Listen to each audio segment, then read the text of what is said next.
So I was reading this review of Deadpool on RogerEbert.com, written by Brian Tallarico, and he says, it subverts its own agenda by being a generic, by-the-numbers film, that it's lacking in true satire of its genre, etc., that you unavoidably have to hit the same old beats of the genre to satisfy the audience.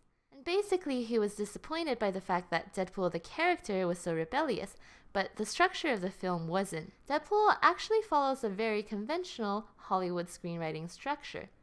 But unlike this critic here, I believe Deadpool's adherence to traditional structure is part of its brilliance.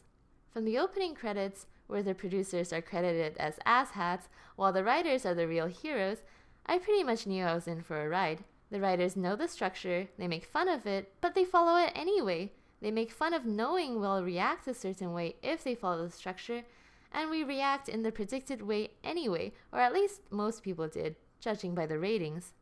And this self-reflexivity of being aware of what they're doing and confident enough to showcase their craft to the audience is worth exploring.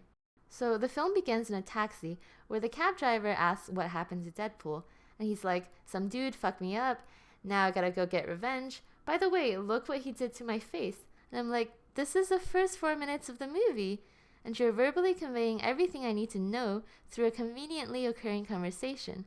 This is obviously making fun of the clunky, obligatory exposition in many badly written films.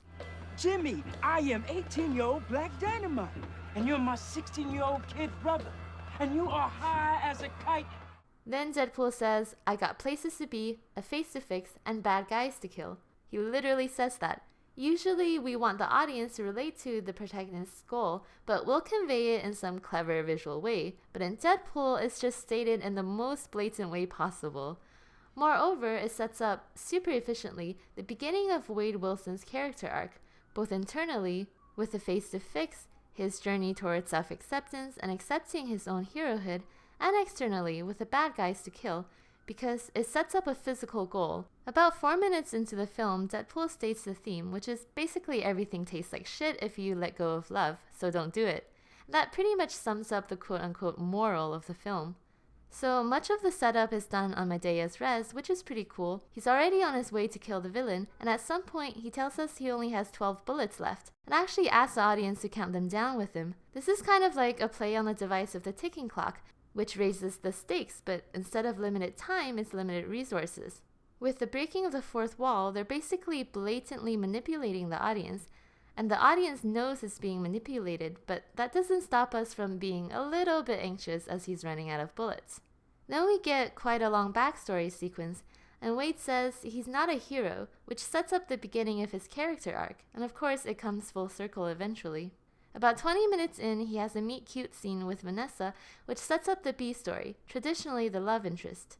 Interestingly, he says to her, I want to get to know the real you, not the two-dimensional sex object Hollywood panders. I think this line is pretty ironically self-aware because, yes, Hollywood often uses women as decoration, but what it really panders is romance, and this line fits perfectly into a cheesy romance film. The inciting incident is that Wade Wilson discovers he has cancer. It occurs roughly 25 minutes in, which is a little bit late, but we needed a bit of time to set up Act 1 as a perfect sex montage, daffodil daydream Eden, so that the inciting incident can tear the protagonist away from that and plunge him into the opposite world of Act 2, which in this case is literally hell with all that fire and torture.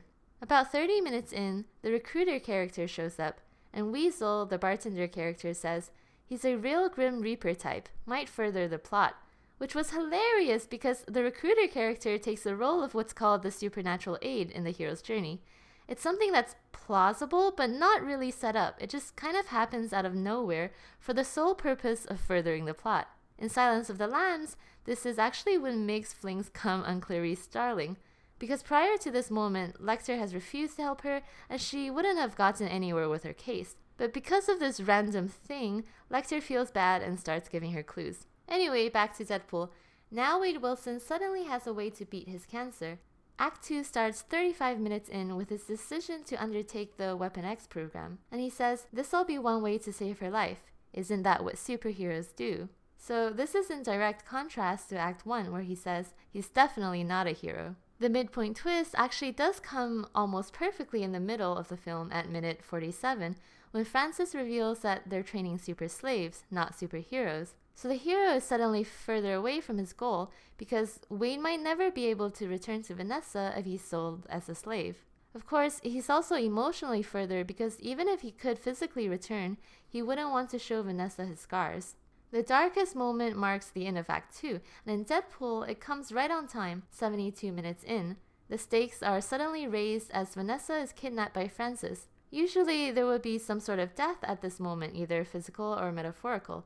Usually a friend or a mentor, or even the love interest if the film was really that bleak. So I was surprised that neither Weasel or the blind lady died yet. I mean, even after Earth has a stupid eagle dying. But then I realized, oh, it's a metaphorical death of Wade's old self, because around this time is when Francis tells Wade that he actually can't fix his face, and no one can. The seeming hopelessness of the end of Act 2 creates the synthesis required for Act 3, which happens around minute 73, which is pretty early, but it makes sense considering this is a superhero movie, so they need a long climactic battle. So he joins forces with the other X-Men, and predictably, the A-story climax is them defeating the bad guy, and the B-story climax is getting the girl. Vanessa accepts him anyway, but Vanessa is basically Wade Wilson with a vagina, so her acceptance and their love is really another layer of Wade's journey of self-acceptance. So he starts playing Careless Whisper, and remember he said, "I'll find you in the next life and I will boombox Careless Whisper outside your window." And this is the next life because Wade has changed. And like with everything else, he blatantly tells us so, saying, "The guy under this mask isn't the same one you remember." So he has accomplished the maxim of all traditional scripts. He's completed his character arc. Finally, Wade tells the camera to pull out for the epic wide shot, emphasizing that the writers are aware of the audience's reaction at every turn. In terms of filmmaking, the neorealist movement used non-actors and real locations to suck the viewers into the film, so much so that they forget there's a director behind the scenes. Contrast that with postmodern filmmaking, which tests the viewer's suspension of disbelief, often by using techniques that draw attention upon themselves, like jump cuts and dramatic camera movements. The masterful writer is traditionally expected to disseminate information so skillfully that the audience becomes unaware of the inherent structure and pacing, and it's definitely key to conceal your plot devices.